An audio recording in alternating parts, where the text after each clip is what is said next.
Welcome back, fellow armchair generals. This is Gamer 1745, and again, if you haven't already, please hit that subscribe button.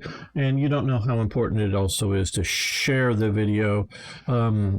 Just create a fake Twitter account. I mean, it's a real Twitter account, but you don't even check what it says because Twitter is a sewer. But just share links to it or something like, links to this video, because Google algorithms, blah, blah, blah, it all helps out.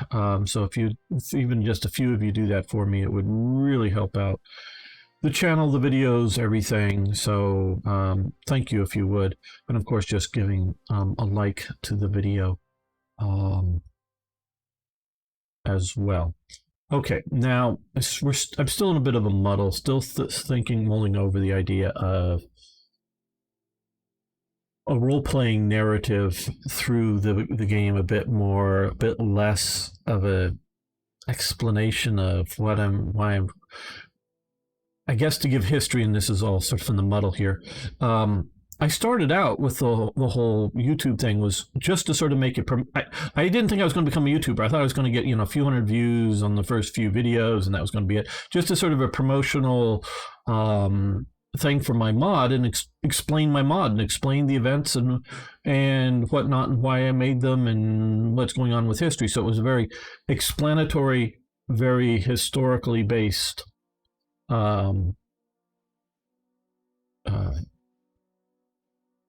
videos for playing this.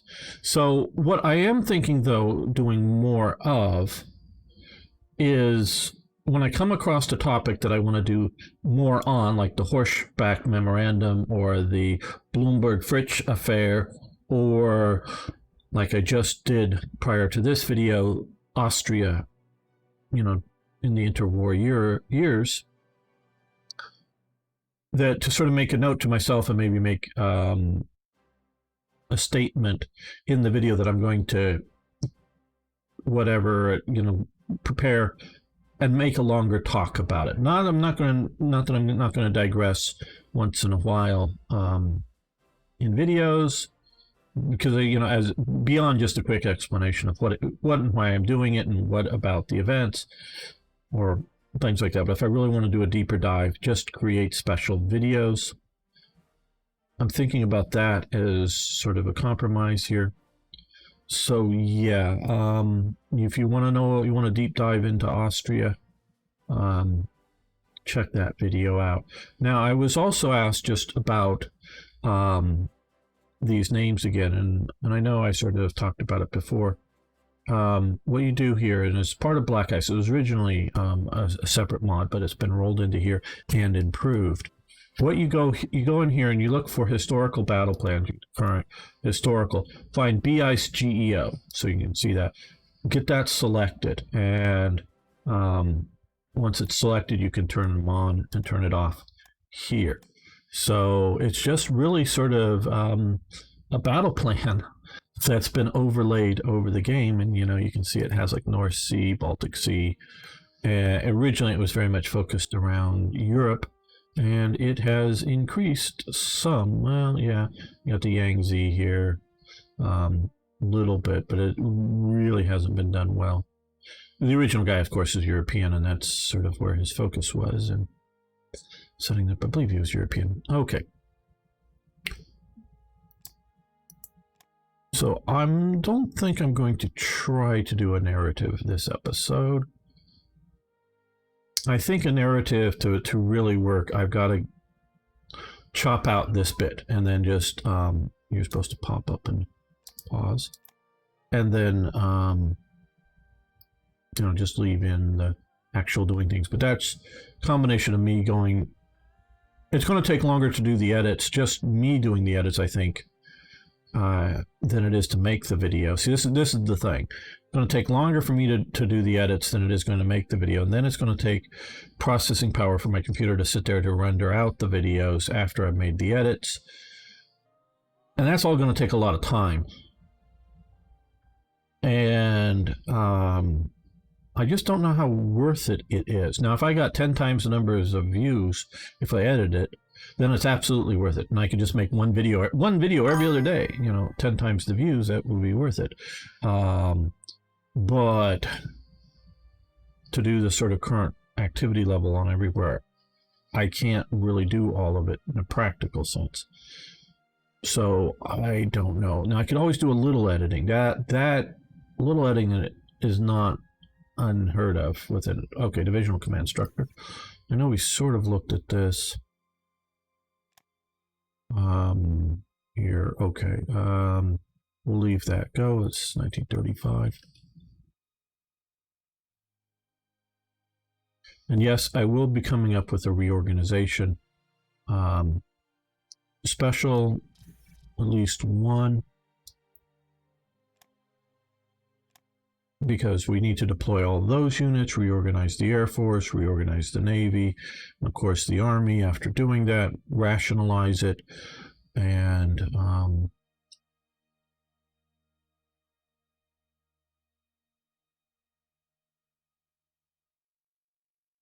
get it going there. But I don't want to deploy those units just yet.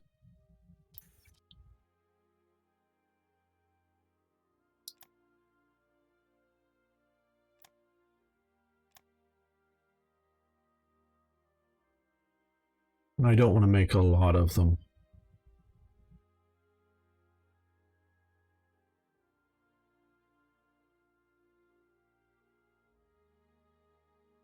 A lot of reorganization things. Okay. Oh, again. Pop up and pause. I don't know why I use... I don't know. Okay, tail hook. Standard Oil and IG Farben cooperation. Agreements between Standard Oil and IG Farben in the late 1920s aimed at creating a world monopoly on synthetic rubber. In 1938, Standard Oil provided IG Farben with its new Butro rubber process. This technology was critical because Germany had no natural rubber, and thus Germany's ability to fight depended on synthetic rubber. This will expand the Hoch AG facilities in Frankfurt, and it will also let Standard Oil expand their facilities. So the U.S. doesn't have the ability to say no to it just because, you know, there wasn't really in 38, an idea of future knowledge that we're going to be at war with each other and that we must stop this beforehand. Always careful to walk the line of how much you can, do so, how backwards looking should you be able to be as a player. Okay, so we'll get 4 more rare materials on Frankfurt on Man.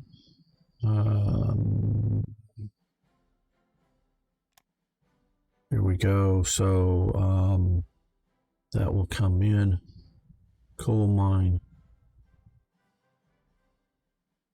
Yeah, let's do 1 rares extraction just to sort of. Yes, I need to move all those to the top. That's what I was also thinking of. I knew I got distracted from something. So those will be there. I'm going to move you because I don't want you for just some reason popping out and disrupting, because I want this to be the... Yeah, this will be the first thing completed, so they won't readjust. Okay, and the technology, forget what it was. Oh, something air focus, I remember. Maybe air cooling systems or something, I forget. No, obviously that isn't done. Oh, tail hooks, carriers, tail hooks. That, I think that's what it was. Maybe it's under air systems. Yeah, right there. Okay. I do want to sort of keep something of a balanced approach to my research. Okay.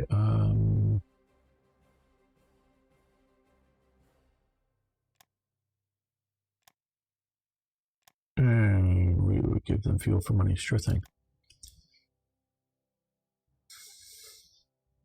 And these river names help so much, especially if I was doing a more of an our style playthrough, but even with this, going, hey, we're crossing whatever, we're crossing the Donets or the Don or the Volga.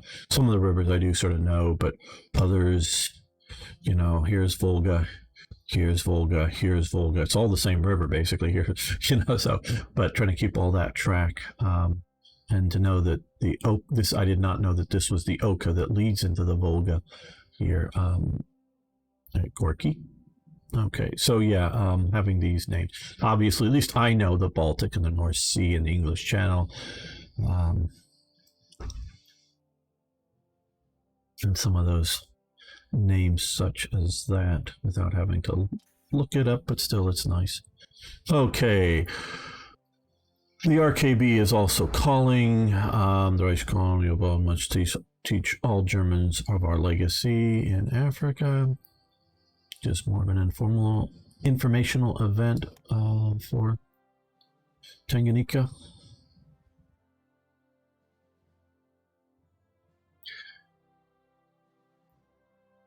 Everything, shall we say, has a purpose when we're talking about big things like, National Socialist Party. So the RKB, the Reich Colonial Bund, has a purpose. I am not sure what that purpose is. You don't keep something as going as big as it was, and as time goes on, because I really didn't even know about it before starting modding. And I've learned so much about all this time we give them money for crude oil. No. So, and have more and more learned how much bigger of an influence it has. But still, it's not a, it's not a, okay, now this event would have happened after getting Austria back in. The Führer travels to Italy to visit El Duce from the 3rd to the 9th of May 1938. There he is. Had some nice color photos. Nice stamp and sort of, I don't know, that's more like, not like so much of a handkerchief to blow your nose on, I don't think at all. Though that could be a thing to do with something like that. But it's sort of I don't know, it's not really a flag. But that's all one, thing sewn to, 6 little flags sewn together. But you see the crowds, Hitler Mussolini signs, badges from the time. We'll take the full tour. Military exercises. That's El Duce right there. That's the Führer in brown. You can see the Führer, El Duce, wherever the helmeted guy is. That's Himmler. Not sure who that is. These are totally best troops, time to eat. I just saw this and looked like they were marching off to go eat somewhere. Where's Himmler? El Duce. Some German general there. Bigger photos, I could tell better. They're nice. Sort of showing off the various elements of the empire to the Germans. And lots of crowds. Nazi fascist joint banners put up, as opposed to Italian, meaning those are fascist symbols there. So yeah, improved relations a little bit. So Mussolini is reassured with Germany's shortly to becoming occupation, though would have already happened.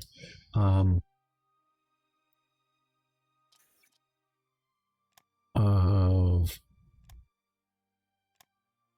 Austria.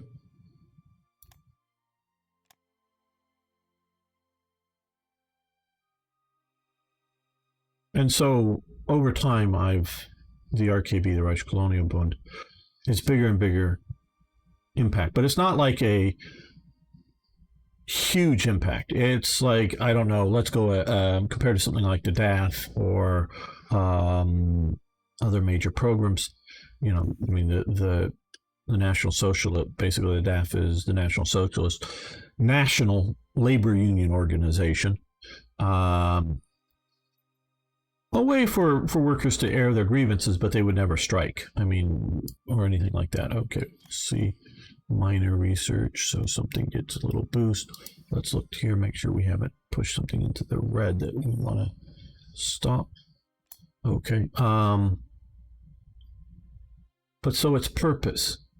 Is its purpose just to placate a element of the Germans who want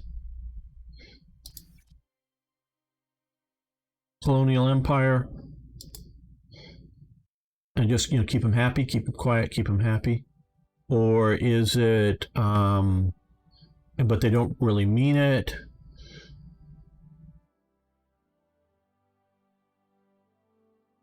Okay, looking here, we got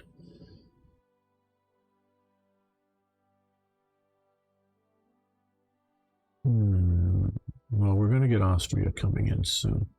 So let's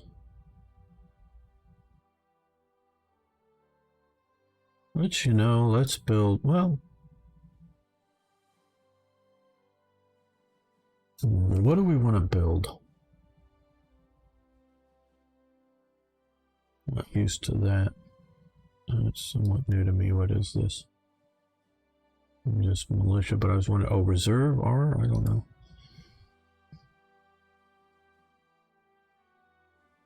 What do we want to build? Just to sort of get something useful and start building up some practicals.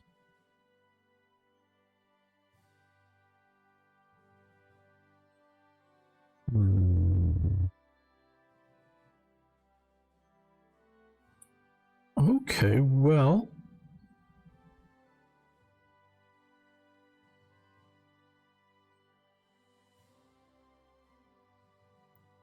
semi-motorized. Let's see, if we were to come down here, Motorized Infantry Battalion.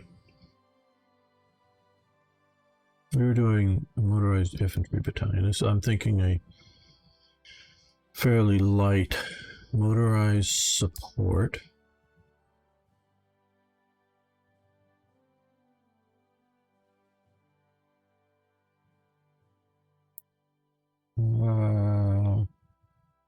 German vehicle. We could do a light German vehicle. Yeah, we'll throw on just a basic divisional headquarters. Look here for various combined arms.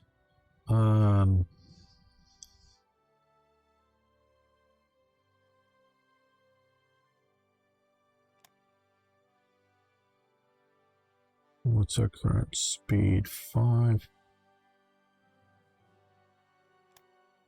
No, that isn't. What's sort of slowing this up? Okay, that is slowing us up. So if we were to go here, that's at 6. And that's at 7. Well, let's make it sort of decent. I don't know. No. Let's just look at a couple of decent infantry divisions. Here we go. Infantry regiment.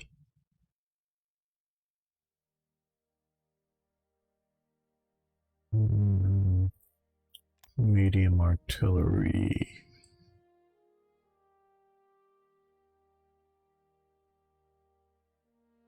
Recon cavalry. Force transport divisional headquarters.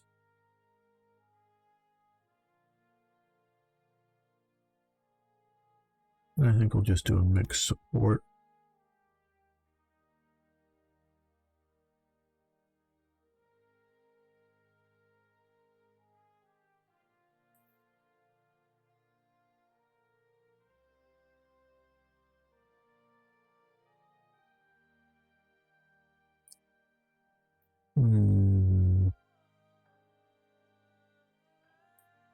Our piercing is 9.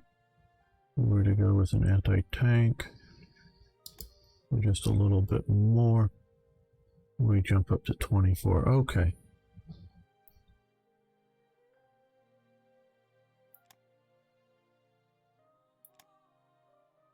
let's start production on 3 of these. Again, move the carrier to the bottom. I have 3 decent, not great, but decent infantry divisions starting to be worked up. So was it just to placate element of the Nazi Party, element of Germany? Did the Führer or the overall apparatus really think that they should get the colonies back? Or, as I've often thought, was it something that was sort of like a trade-off? Like, hey, yeah, if you recognize, you give them fuel for money, sure. If you recognize us taking Poland and some other things, you know, especially with Britain, we'll stop all this RKB nonsense. We'll officially statement treaties signed by the Führer that acknowledge that Tanganyika and Southwest Africa and or whatnot will never be a German possession again, and we recognize, not just because we lost the war, we'll actually give it away under the National Socialist. Okay, Corps Command has advanced. So I don't know if its purpose really was, and its purpose may have been, I think that the people that were high up and involved in it, I'm talking too much and I just forgot what I clicked away here. Supercharger Corps Command Structure. Okay, that is grayed out. And Supercharger, I think, which is an aircraft system, is a one and done. I think they really sort of believed in it as a, program plan. Let's get the colonies back. I don't think they were just, oh yeah, we're just doing this for the fun of it. Remember the old days, or something of that nature. I think they really, Ritter von Eppen crew. But they're still a small element. Okay, the KDF wagon, or as we know it today as the Volkswagen Beetle. We can gain 2 in descent or do this, which we'll get. You actually get, again, don't worry about the lose element. Look for the plus or minus, or a positive figure or a -4 or something. Okay. And so we now have here a bunch more, and we also got automotive industry. That said we would lose one, we actually gained that. Again, that's something that we don't know how to, no one's been able to figure out.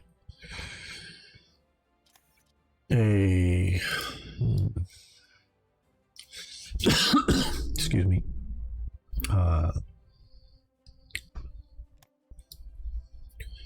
A way to really guarantee what it says for that or not. Okay, the Marine Strauss Troop Company was a secret Kriegsmarine formation formed in 1936 in Schwinnemud from Marine Artillery Abteilung 123 as the only real German Marine infantry unit in September 1938.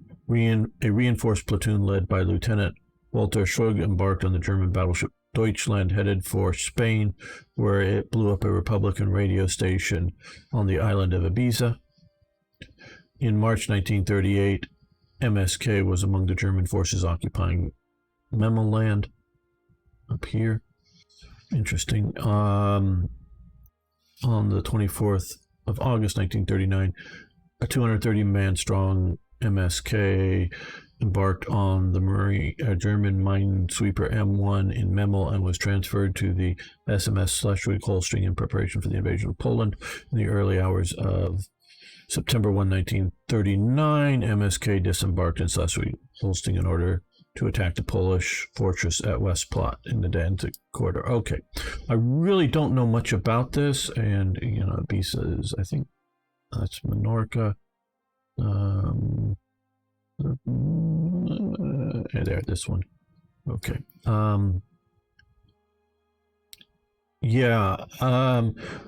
What interesting little bit here. the battleship Deutschland was one of the neutrality patrols trying to keep foreign intervention from coming into Spain, in which the Western Allies were very keen on trying to keep Germany as part of the neutrality patrols. So that was sort of using the neutrality patrols secretly. Now, okay, so I really don't know much about this, but from everything I'm getting here, this is a naval version of the Brandenburgers. That's what I was looking for. The Brandenburgers. So this is not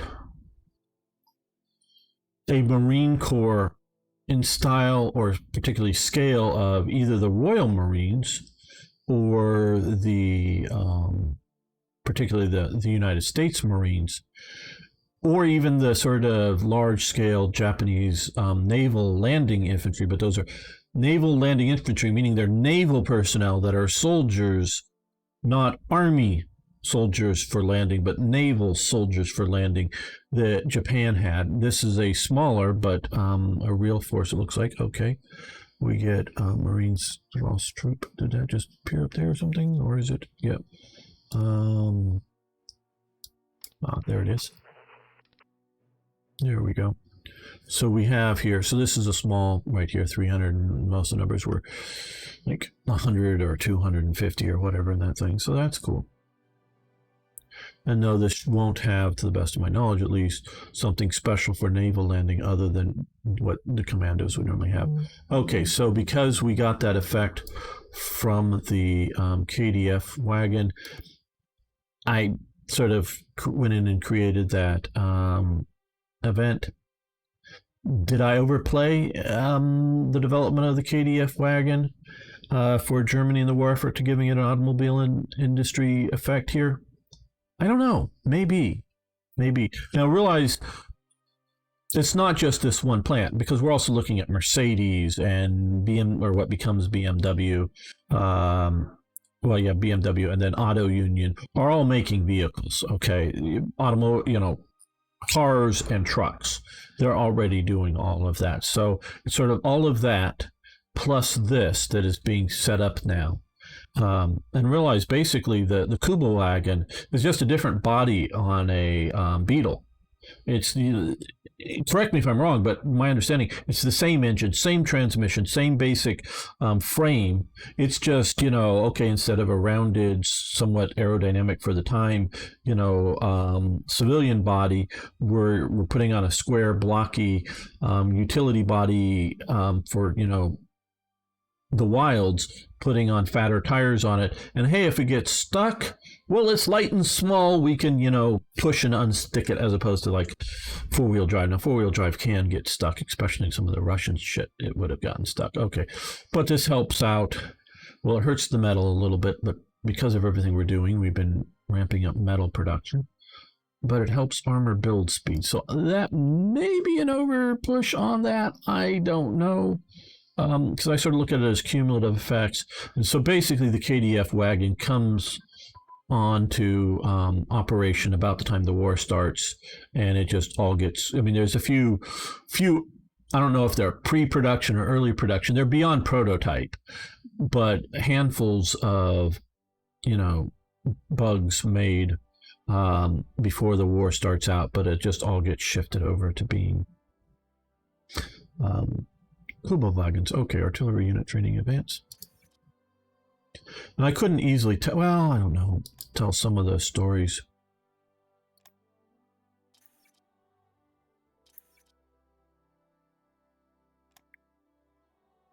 In a narrative sense, I don't know. How much this should be classroom lecture while playing, how much should be gameplay, how much should be narrating.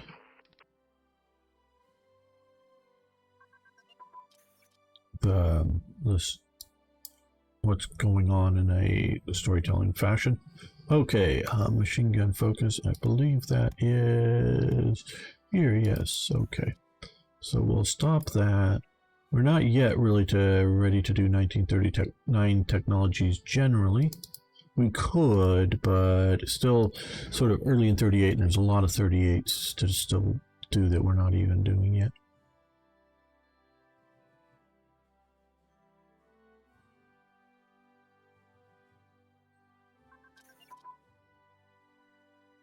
Artillery unit command and control.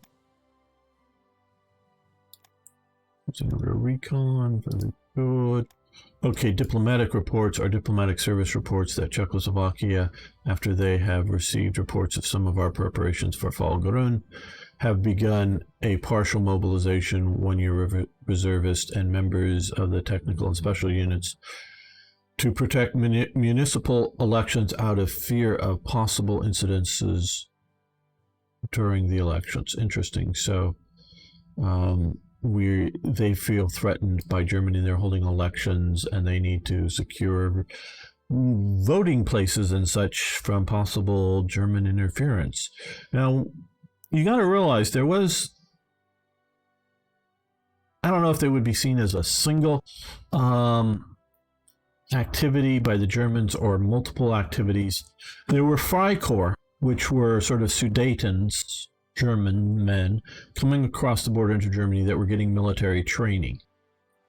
There were also SS type units, both right now mostly in 38. Well, it would have been over by now in 38, but leading up to 38, mostly focused on Austria, but also being focused along the Czech border. SS sort of units being trained up, made up of Sudetens, to do cross-border raids and actions and something of a guerrilla warfare, both of these types. And particularly the Freikorps were meant to like go back across the border with guns, do things to cause trouble, to cause an overreaction by the Czechs to maybe, oh, well, the Czechs just arrested everybody in this village or something like that. Well, we have to intervene to protect the German people kind of thing.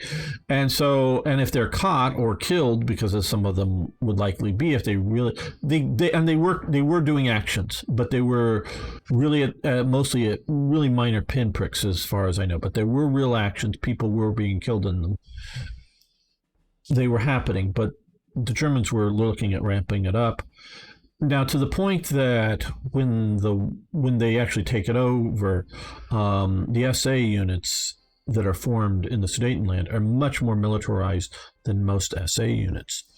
Okay, Battle of the Century. Lewis came out blazing the first round, and Schmeling tried to counterpunch as he had in the first bout. This is their second thing, but to no avail, driven into the ropes and battered the fuselage of short, crisp blows from every angle. Schmeling turned his back on his opponent and clutched into the ropes, letting out a scream. His knees buckled under the punishment, and referee Arthur Donovan pushes Lewis away, beginning a count on Schmeling. Schmeling reluctantly steps away from the ropes, and Donovan allowed it to continue. A few punches later, Schmeling was knocked out again, and from then on, he was helpless. So basically, a complete knockout by Joe Louis over Max Schmeling.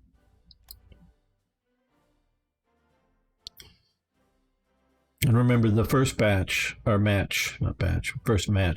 Schmeling won. Twin-engine bomber crew layout has advanced to 1940 levels. 28, 38. Okay, I guess we're going to be moving to some other technologies, which could include, don't know how much we're going to do on infantry support tanks.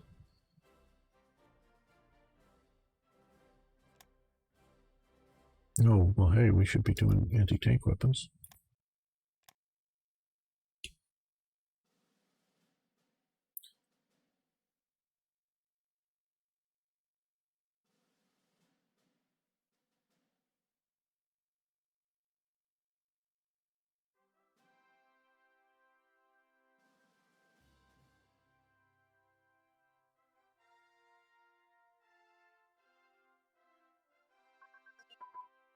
Supply organization.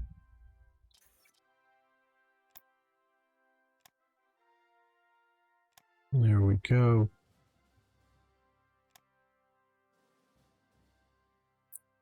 Well, I guess we could do installation security. I'm still not absolutely sure what that does. Maybe I've known, but I've forgotten if I've known before.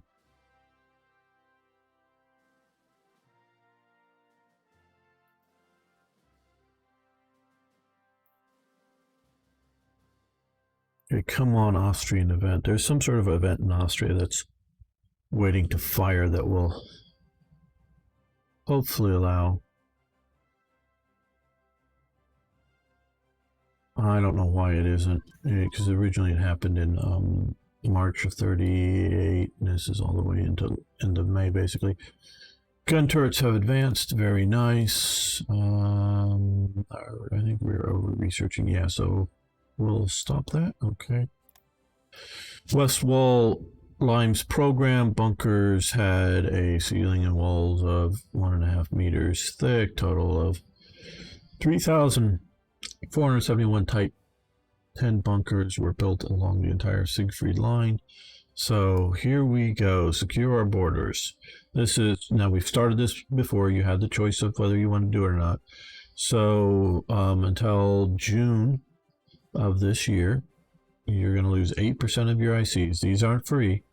And I've not done the math whether it would be cheaper to actually build all those pillboxes and bunkers. Now you don't see anything here because they're pillboxes and not the fortresses. Here we will get more levels coming, but that's just the early stages. So if we had an early war and if we had units along here, there would be some functional level of defense. Direct fire unit training. And realize that with TRE, there is a possibility of the war breaking out in 1938 over Czechoslovakia. Unlikely, but possible. Veterans warned. Veterans warned by Pétain of Germany's war threat. Pétain makes a speech that France should be prepared. France goes, no need. We're all good. Still at this time, Britain is sort of like, yeah, no need. Oh, we're all good. War. Last war was just so awful. We'd never have another one of those. No one would be crazy enough to have another war. God, no. Not with all the airplanes and bombing and whatnot. That would just be too terrible. Spotting advance. And even if the crazy man Hitler would want to do something like that, the people would rise up against it. And then I hear particularly Europeans, yeah, you got to watch out about Trump. Where Trump is like trying to get us out of all the wars. So it ain't Trump you got to worry about in America, about America going into wars. He's trying to get us out of everything, and he ain't gonna be the one pushing for him. Spotting, and that was naval. We're here, 39. Okay, we can do other things here. Destroyer escort specialization sub-attack. Ooh, yeah, we want good sub-attack. Infantry guns have advanced. Very nice. Grayed out. Okay. No, that's wrong one. This one. Here we go. When we get these last two, we'll be able to do the basic upgrades. Okay. Yeah, we'll do the 12 first because that'll take the longest.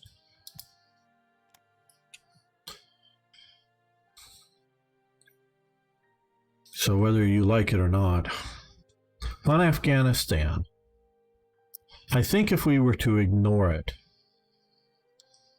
forever, it would just continue to be a problem. I think this is going to allow us to get into it. No, this is a different thing. Okay, farming the fourth, yeah, one, whatever. Fourth vessel group, okay.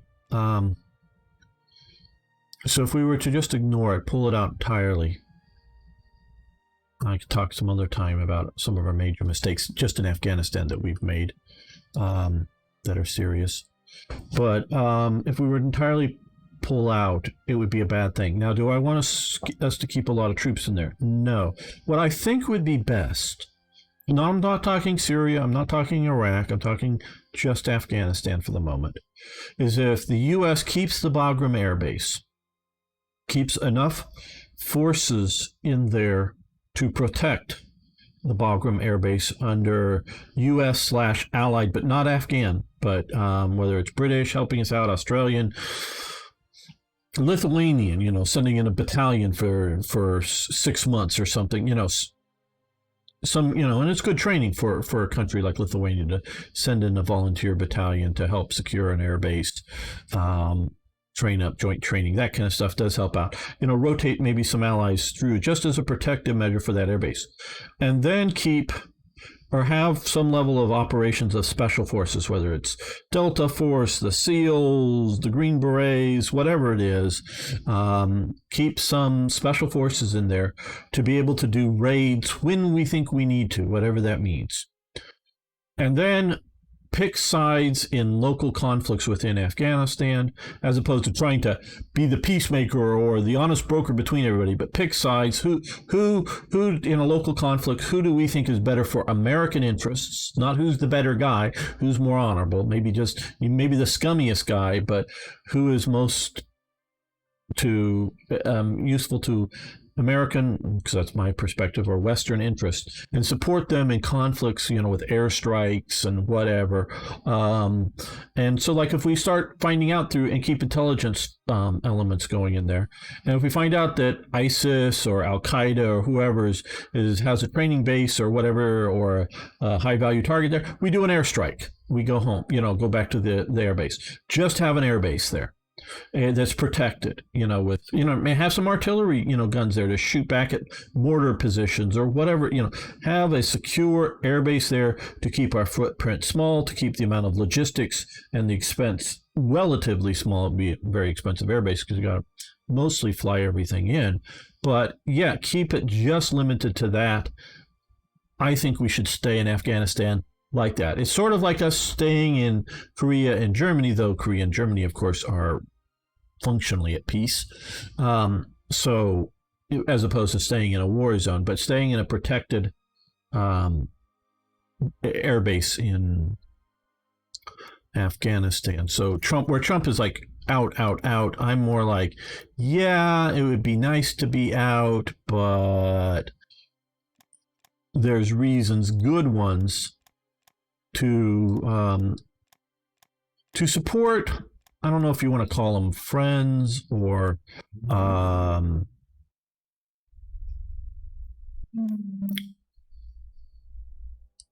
people more useful than the other people or whatever, because both guys may hate our guts, really, and are corrupt and are,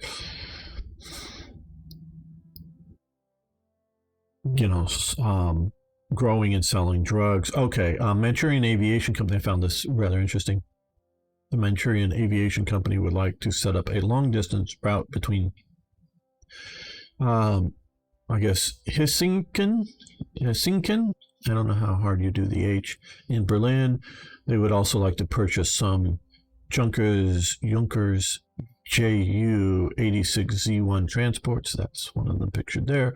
This would improve our relations with both Manchukuo and, though notice they did call it the Manchurian Aviation Company and everything versus Manchukuo. So I don't know. I mean, I followed the descriptions. I don't know what it would really have been with both Manchukuo and Japan. So we will lose some supplies, sort of a ballpark guess of cost of supplies, probably under it, but it's not the government paying for it so much.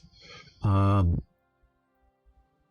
some, just like 6 or so, I don't know, transport airplanes, and we'll gain some money and improve relations. They'll get an event that'll give them a transport unit, which probably is useless to them, because I don't know that the AI is going to do.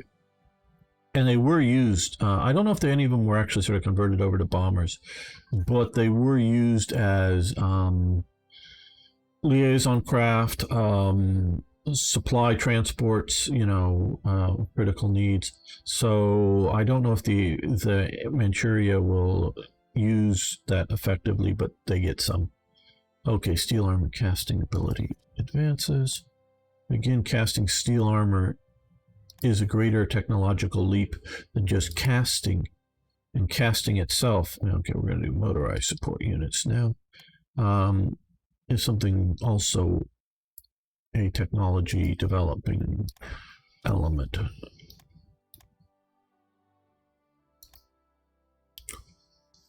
But yeah, so they get some transport aircraft. It would have been probably more efficient just to give it to Japan, but still, they get it. Naval HQs have advanced, very good. Oh no, that's down here, and we're going to let that continue. Okay. Yes, we'll take that. Still haven't either gotten enough political throughput here or not, but to get in Austria yet. So, but we're going to end this episode here. I want to thank you so much for watching. Thanks for liking the videos, and if you haven't already, like I said earlier, please subscribe. See you next time for more Arts of